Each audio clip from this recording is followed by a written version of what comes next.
Enhanced Athlete Pioneers group asked, what is the fastest way to get lean and shredded with muscle all at the same time?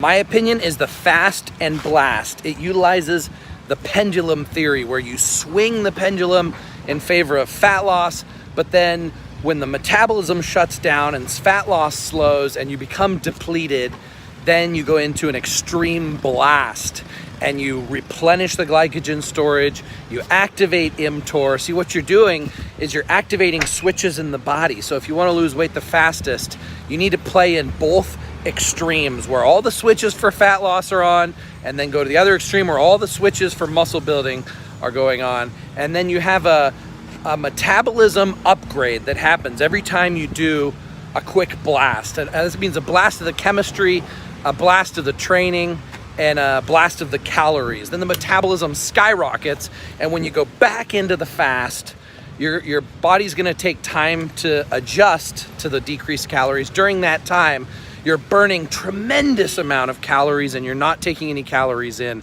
Growth hormone goes up, and your body uses fat as fuel. And during this time, you take the things that preserve muscle while you're in the fat burning mode, in the fasting mode. And then you take things to build muscle and help store as much nutrients as possible and get IGF levels up in the blast. So I'll talk more about the advanced chemistry, of the extreme fasting and the chemistry to enhance the extreme blasting and bulking. But I just want to give the quick response that it's the fast and blast is the fastest way to get shredded and stay lean and be muscular all at the same time.